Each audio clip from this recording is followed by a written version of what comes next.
نحمده ونصلي ونسلم على رسوله النبي الكريم وعلى آله وأصحابه أجمعين.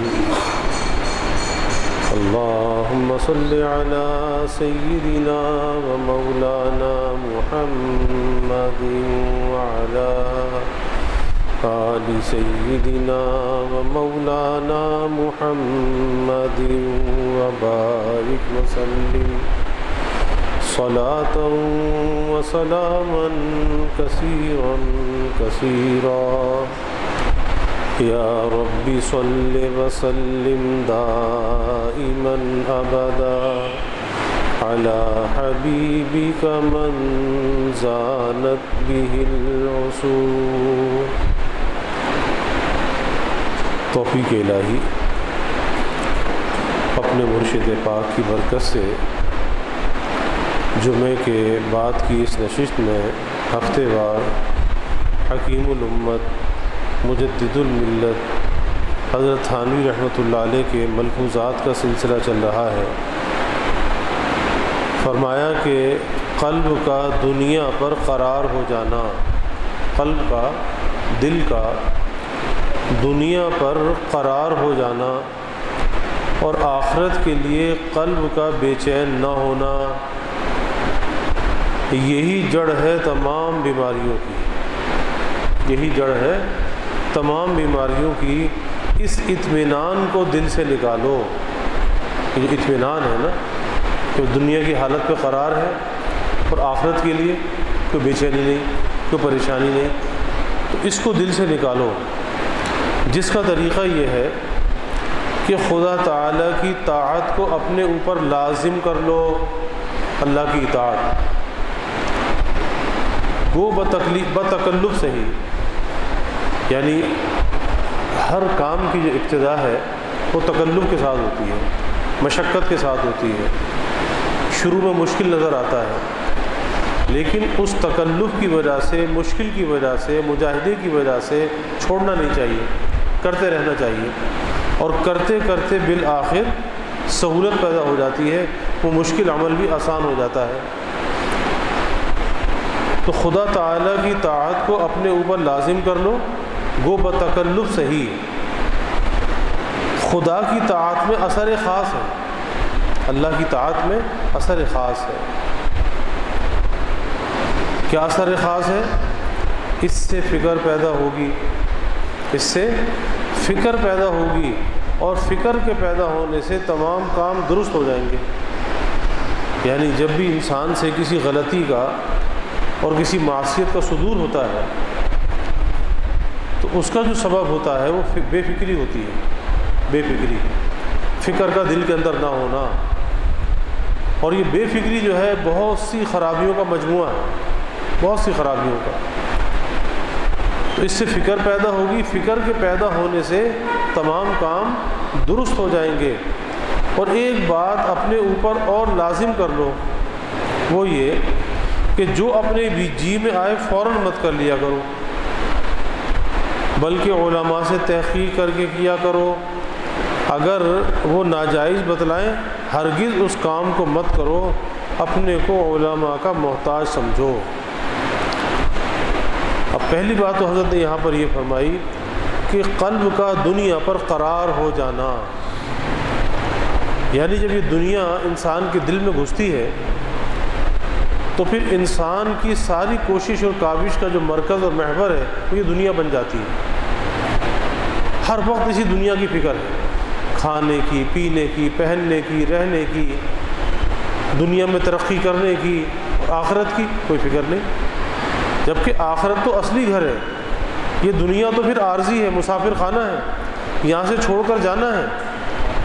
تو جب یہاں سے چھوڑ کر جانا ہے تو فکر تو آگے کی ہونی چاہیے نا.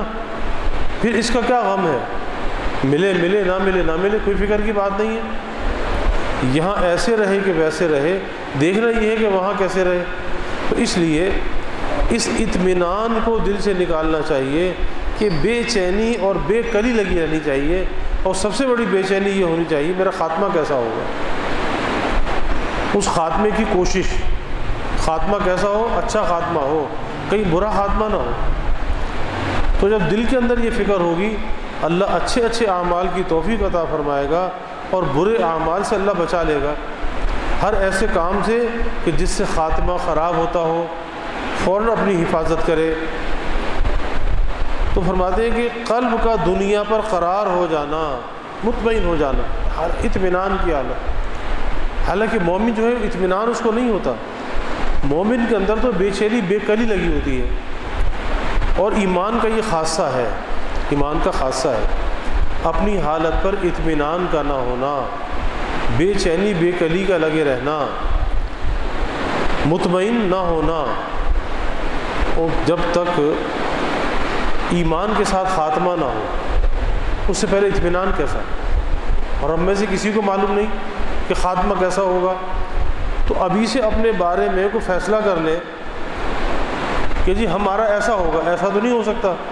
فکر ہونی چاہیے، ڈر لگا رہنا چاہیے۔ اسی لیے امام غزالی رحمۃ اللہ علیہ نے یہ بات لکھی ہے کہ حالت کے بدل جانے کا خوف لگا رہنا، حالت کے، کہ آج جو حالت ہے کل ہوگی یا نہیں ہوگی، کہ اس سے زیادہ گراوٹ آ جائے گی، پستی آ جائے گی، تو حالت کے بدل جانے کا خوف لگا رہنا، امام غزالی فرماتے ہیں یہ بھی شکر میں داخل ہے۔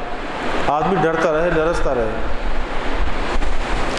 تو دنیا پر قرار نہیں ہونا چاہیے، دنیا پر قرار نہیں، یہاں تو ایسے رہنا چاہیے جیسے مسافر ہے، مسافر کن فی الدنیا کانک غریب او عابر سبیل۔ حضرت ابن عمر رضی اللہ عنہ کے شانے کو پکڑ کے جھنجھوڑا آپ صلی اللہ علیہ وسلم نے، اور پھر فرمایا کہ بھائی دنیا میں ایسے رہ جیسے کہ مسافر ہوتا ہے۔ پھر اس سے بڑھ کے بات ہے او عابر سبیل، عابر کہتے ہیں ٹرانزٹ والے کو، کہ کہیں سے سفر کرتا وہ آ رہا ہے، کسی ایئرپورٹ میں تھوڑی دیر ٹرانزٹ کیا، اگلی فلائٹ پکڑی، اپنے وطن روانہ ہو گیا، یہ ٹرانزٹ ہے۔ تو بات دنیا میں ایسے رہے جیسے کہ راہ گزر ہوتا ہے، او عابر سبیل، مسافر بھی نہیں، راہ گزر۔ اور آخرت کے لیے قلب کا بے چین نہ ہونا یہ خطرناک علامت ہے۔ یعنی ہونا تو یہ چاہیے کہ جو انسان کا اصلی گھر ہے، سعی اور کوشش بھی اسی کے لیے ہونی چاہیے، یا اس کو بنانے سنوارنے کا ان کا جو اہتمام ہے تو اسی اصلی گھر کے لیے ہونا چاہیے۔ لیکن آج دنیا کے گھروں کو سنوارتے ہیں، بناتے ہیں، اسے آراستہ کرتے ہیں، لیکن آخرت کے گھر کی کوئی فکر نہیں کہ وہاں کیا ہوگا، وہ گھر کون سا ملے گا، کیونکہ ایک گھر بڑی راحت کا ہے، ایک گھر بڑی تکلیف کا ہے۔ تو سوچنا چاہیے کہ وہاں گھر کون سا ملے گا، راحت والا ملے گا یا تکلیف والا ملے گا۔ اور اگر نفس یہ کہے اندر سے کہ تکلیف والا ملے گا تو کیسے سہار کر سکتا ہے اس پکڑ کی، اس سزا کی تو سہار نہیں کر سکتا۔ اس لیے تیرے لیے عافیت کا راستہ یہی ہے کہ تو وہی کہنا مان، سچ پہ چل، سچائی پر عمل کر، اللہ تیرے لیے آسانی عطا کر دے گا۔ تو آخرت کے لیے قلب کا بے چین نہ ہونا، کیونکہ وہاں کے لیے بے چین رہنا چاہیے۔ کتنے اللہ والوں کے واقعات آتے ہیں کہ رات کو اخیر حصے میں اٹھنے کے لیے بے چین رہتے ہیں۔ حضرت حاجی امداد اللہ صاحب مہاجر مکی رحمۃ اللہ علیہ عشاء کے بعد بس کچھ دیر ایسے لیٹ جاتے، اور جب یہ دیکھتے کہ بھئی ہاں مرید اور خدام سب چلے گئے، وضو کرتے کھڑے ہو جاتے۔ اب یہ رات کی جو نماز ہے نا، یہ خلوت میں ہے، تنہائی میں، کسی کو پتہ نہ چلے کہ میں نماز پڑھ رہا ہوں، ورنہ تو ایک دل کے اندر خیال پیدا ہوتا ہے نا، تو ریا، دکھلاوا، تو عمل ضائع ہو جائے گا۔ تو جب لوگ چلے جاتے پھر اللہ کے سامنے کھڑے ہو جاتے، پھر ساری رات اللہ کے سامنے کھڑے رہتے۔ سیدہ فاطمہ الزہرا رضی اللہ تعالیٰ عنہ 2 رکعت نماز کی نیت باندھی، ساری رات تلاوت کرتی رہی، فجر ہو گئی۔ جب فجر کی اذان کی آواز کانوں میں پڑی تو نماز کا سلام پھیرا، دعا کے لیے ہاتھ بڑھا دیے، اور اللہ تعالیٰ سے شکوہ ہو رہا ہے، یا اللہ رات اتنی چھوٹی ہو گئی، ابھی تو میں نے نماز شروع کی تھی، ابھی تو میں نے 2 رکعت پڑھی ہے اور رات اتنی چھوٹی ہو گئی۔ تو وہاں یہ کیفیت ہے کہ راتوں کے چھوٹا ہونے کا شکوہ ہو رہا ہے کہ ابھی تو شروع کی تھی، ابھی رات بھی ختم ہو گئی۔ اللہ اکبر، کیا لذت ہوگی، کیا مزہ ہوگا، کیا انہماک ہوگا کہ 2 رکعت نماز میں پوری رات گزر گئی۔ اللہ نصیب فرما دے، نصیب فرما دے۔ تو فرماتے ہیں کہ اس تمام بیماری کی جڑ ہے نا، وہ دل کا اطمینان ہے، دل کا اس بری حالت پر، خراب حالت پر مطمئن ہو جانا، جس کا طریقہ یہ ہے کہ خدا تعالیٰ کی اطاعت کو اپنے اوپر لازم کر لو۔ اطاعت، اور اللہ کی اطاعت نا یہ بہت بڑی چیز ہے، بہت بڑی چیز ہے۔ جیسے نیکی کا کرنا اطاعت ہے، ایسے ہی گناہ سے بچنا بھی اطاعت ہے۔ اور نیکی کا فائدہ بھی جب ہی حاصل ہوتا ہے جب آدمی گناہ سے بچتا ہے۔ آج ہم نے بہت زور لگایا تو کیا کرتے ہیں، نیکی کا اہتمام کر لیتے ہیں، لیکن گناہ سے بچنے کی فکر نہیں کرتے، حالانکہ وہ زیادہ ضروری ہے، کیونکہ جب تک اپنے کو گناہ سے نہیں بچائے گا اس وقت تک نیکی کے فوائد، اس کے ثمرات نہیں پا سکتا۔ اس لیے فرما رہے ہیں کہ اللہ کی اطاعت کو اپنے اوپر لازم کر لو، گو بتکلف سے ہی، یعنی ہم یہ چاہتے ہیں کہ عمل میں سہولت ہو، نماز خود بخود ہم پڑھنے لگ جائیں، روزہ، زکوٰۃ، صدقات، خیرات خود بخود کرنے لگ جائیں، اور گناہوں سے بچنے کا موقع آئے تو کوئی چوکیدار کھڑا ہو ہمارے سر میں ڈنڈا لے کر، پر جب کسی نیکی کا موقع آئے تو ہمارے سر میں ڈنڈا مارے کھڑا کر دے۔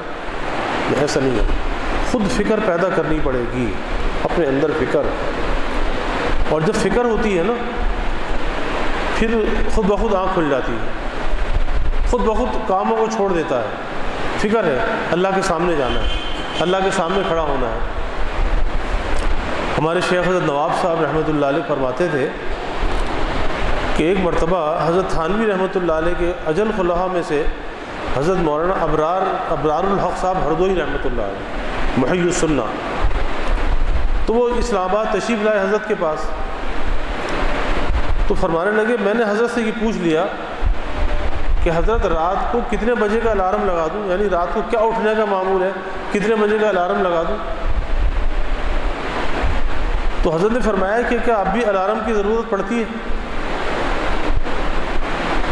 بس فرماتے وہ دن ہے، آج کا دن ہے، پھر کبھی الارم کی ضرورت نہیں پڑی، اور معمول تھا کہ رات کو 3 بجے اٹھ جاتے تھے، 3 بجے رات کو، تہجد، ذکر، تلاوت، دعا، مناجات، اور سحری نہیں ہوتی، سحری کہ پیٹ بھر جائے، طبیعت بھر جائے، نہیں ہوتی، نہیں ہوتی۔ دعا جتنا مانگو سحری نہیں ہوتی، تلاوت قرآن سے سحری نہیں ہوتی، بیت اللہ، روضہ رسول کی زیارت سحری نہیں ہوتی۔ تو اس لیے اپنے اندر کے ذوق کو صحیح کرنا چاہیے، اندر کا جو ذوق ہے نا، اندر کا مزاج، اس کو ٹھیک کرنا چاہیے۔ جب اندر سے ٹھیک ہوگا سب کچھ ٹھیک ہو جائے گا، دل بھی لگے گا، شوق بھی ہوگا، لذت بھی آئے گی، مزہ بھی آئے گا۔ پھر اندر سے تو اپنے آپ کو ٹھیک کر، وہ ٹھیک کب ہوگا جب گناہ کو چھوڑے گا، اللہ کی نافرمانی کو چھوڑے گا۔ تو اندر سے اپنے کو درست کرنے کا فکر کرنا چاہیے، تاکہ اندر سے ٹیسٹ صحیح ہو جائے، تو پھر بغیر نماز پڑھے، بغیر تلاوت کے چین نہیں آئے گا، کیونکہ ٹیسٹ اس کا صحیح ہو گیا ہے، لذت سے آشنا ہو گیا ہے۔ تو خدا تعالیٰ کی اطاعت کو اپنے اوپر لازم کر لو، گو بتکلف صحیح، بتکلف۔ اور یہ بات ذہن میں رکھنی چاہیے کہ ہر نیا کام بتکلف کرنا پڑتا ہے۔ آپ دیکھ لیں، ایک بچہ مکتب اسے بھیجتے ہیں نا تو کتنا تنگ کرتا ہے، پہلے دن، دوسرے دن، تیسرے دن، پھر زبردستی اسے کھینچ کے مکتب میں لے جاتے ہیں۔ جب وہ پڑھنے لگتا ہے آہستہ آہستہ اس کی طبیعت مانوس ہو جاتی ہے، اور جب مانوس ہوتی ہے خود اٹھ کے کھڑا ہو جاتا ہے، چلو جی مجھے مدرسے چھوڑ کر آؤ، مجھے اسکول چھوڑ کر آؤ۔ یہ کیا ہے؟ طبیعت اب اس کی اس سے مانوس ہو گئی۔ تو طبیعت مانوس کب ہوتی ہے؟ ایک مجاہدے کا زمانہ گزرنے کے بعد مانوس ہوتی ہے، خود بخود نہیں ہوتی۔ ہم چاہتے ہیں خود بخود طبیعت مانوس ہو جائے، نہیں نہیں نہیں نہیں، طبیعت لگتی نہیں ہے، طبیعت کو لگانا پڑتا ہے، طبیعت بنتی نہیں ہے، طبیعت کو بنانا پڑتا ہے۔ اور وہ یہی طریقہ ہے کہ بتکلف کوشش کرتا رہے، کوشش میں لگا رہے، اپنے مولا کا طالب بنے، لذات کا، کیفیات کا، مزے کا طالب نہ بنے، اپنے اللہ کا طالب بنے۔ اور جب اپنے رب کا طالب ہوگا اللہ خود بخود سب کچھ عطا فرما دے گا، لذت بھی، مزہ بھی، کیفیت بھی، الہ و زاری بھی، سب کچھ عطا فرما دے گا۔ لیکن شرط یہ ہے کہ مولا کا طالب بن، مخلوق کا طالب نہ بن۔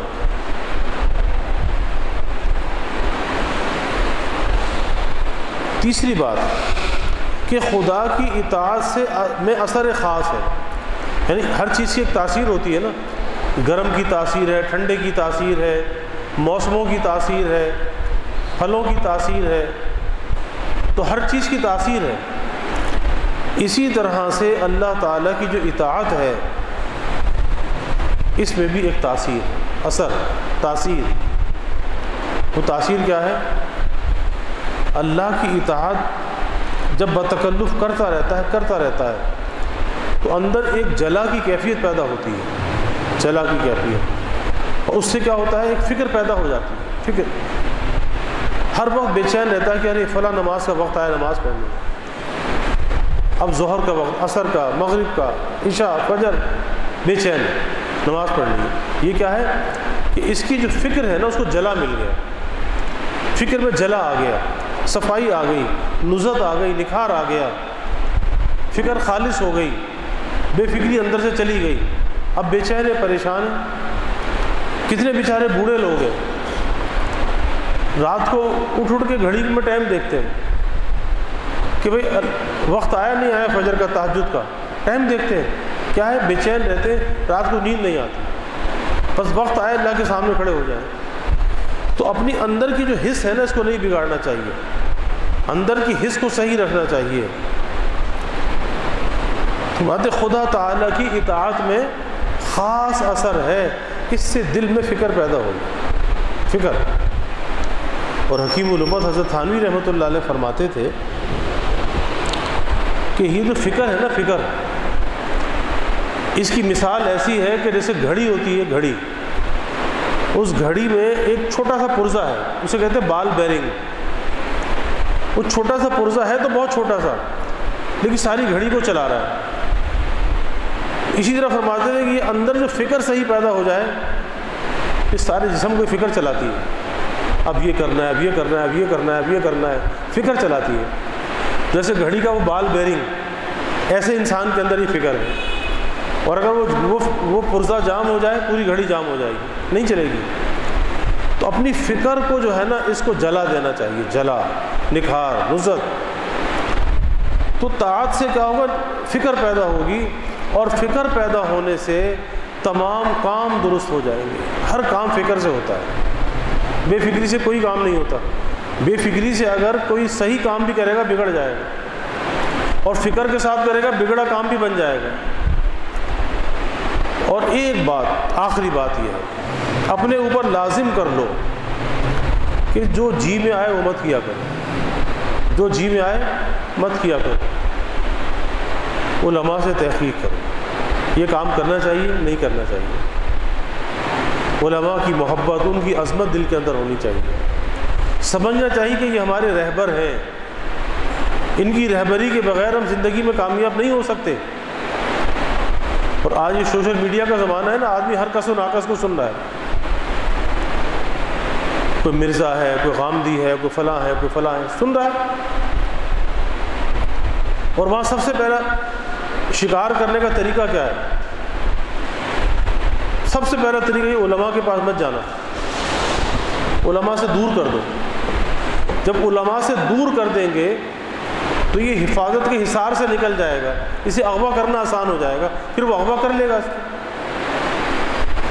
پھر یہی ہوگا کہ اچھا ہاں بات تو وہ صحیح کر رہا تھا، ارے تیرے پاس کیا نالج ہے دین کی؟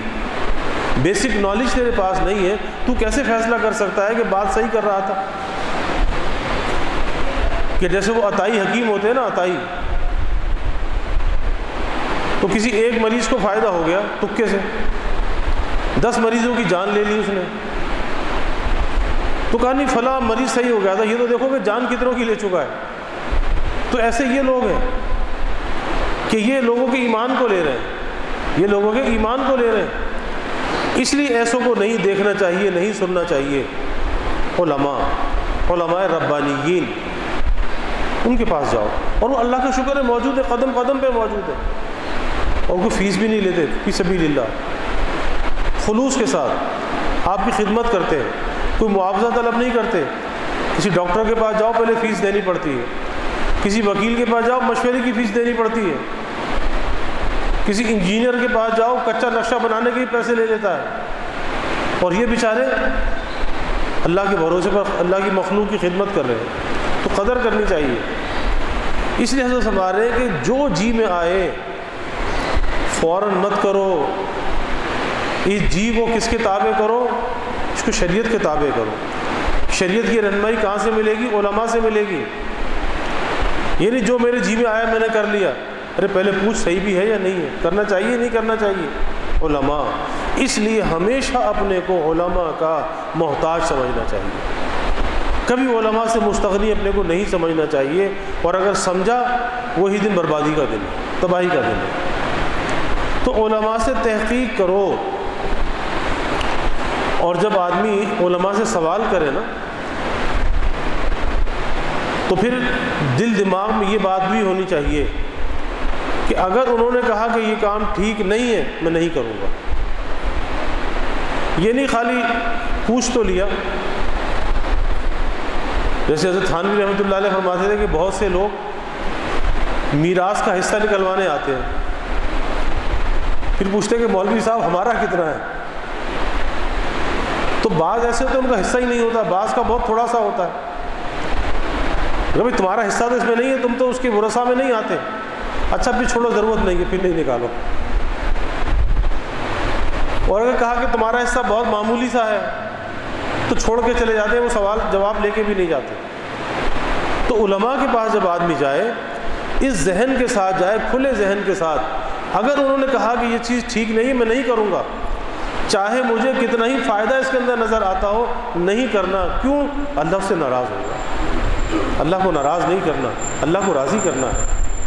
تو اس لیے علماء سے پوچھ کر کام کرو، اور اپنے کو علماء کا محتاج سمجھو، علماء سے مستغنی نہ سمجھو، جب تو ہمارا بچاؤ ہو سکتا ہے۔ اللہ ہمیں توفیق عطا فرمائے۔ وآخر دعوانا الحمدللہ الحمدللہ رب العالمین والعاقبۃ للمتقین والصلاة والسلام علی اشرف الانبیاء والمرسلین۔ اللہم صل علی سیدنا و مولانا محمد وعلی آل سیدنا و مولانا محمد وبارک وسلم۔ ربنا آتنا فی الدنیا حسنہ وفی الآخرۃ حسنہ وقنا عذاب النار۔ ربنا اتمم لنا نورنا واغفر لنا انک علی کل شیء قدیر۔ اللہم اعنا علی ذکرک و شکرک و حسن عبادتک۔ اللہم انا نستعینک علی طاعتک۔ اللہم وفقنا لما تحب و ترضی من القول والعمل والفعل والنیت والہدی انک علی کل شیء قدیر۔ اللہم انا نسألک الہدی والتقی والعفاف والغنی۔ اللہم انا نسألک الصحۃ والعفۃ والامان وحسن الخلق والرضا بالقدر۔ اللہم زدنا ولا تنقصنا واکرمنا ولا تہنا واعطنا ولا تحرمنا وآثرنا ولا تؤثر علینا وارغنا وارض عنا وارغنا وارض عنا۔ اللہم انا نعوذ بک من جہد البلاء ودرک الشقاء وسوء القضاء وشماتۃ الاعداء۔ اللہم انا نعوذ بک من زوال نعمتک وتحول عافیتک وفجاءۃ نقمتک وجمیع سخطک۔ اللہم ارنا الحق حقا وارزقنا اتباعہ وارنا الباطل باطلا وارزقنا اجتنابہ۔ اللہم انا نسألک العفو والعافیہ والمعافاة الدائمہ فی الدین والدنیا والآخرہ والفوز بالجنہ والنجاة من النار۔ اللہم انا نسألک من خیر ما سألک منہ نبیک سیدنا محمد صلی اللہ علیہ وسلم ونعوذ بک من شر ما استعاذک منہ نبیک سیدنا محمد صلی اللہ علیہ وسلم وانت المستعان وعلیک البلاغ ولا حول ولا قوة الا باللہ وجزا اللہ عنا محمدا صلی اللہ علیہ وسلم معه وآلہ وصلی اللہ تعالی وسلم علی النبی الکریم آمین برحمتک یا ارحم الراحمین.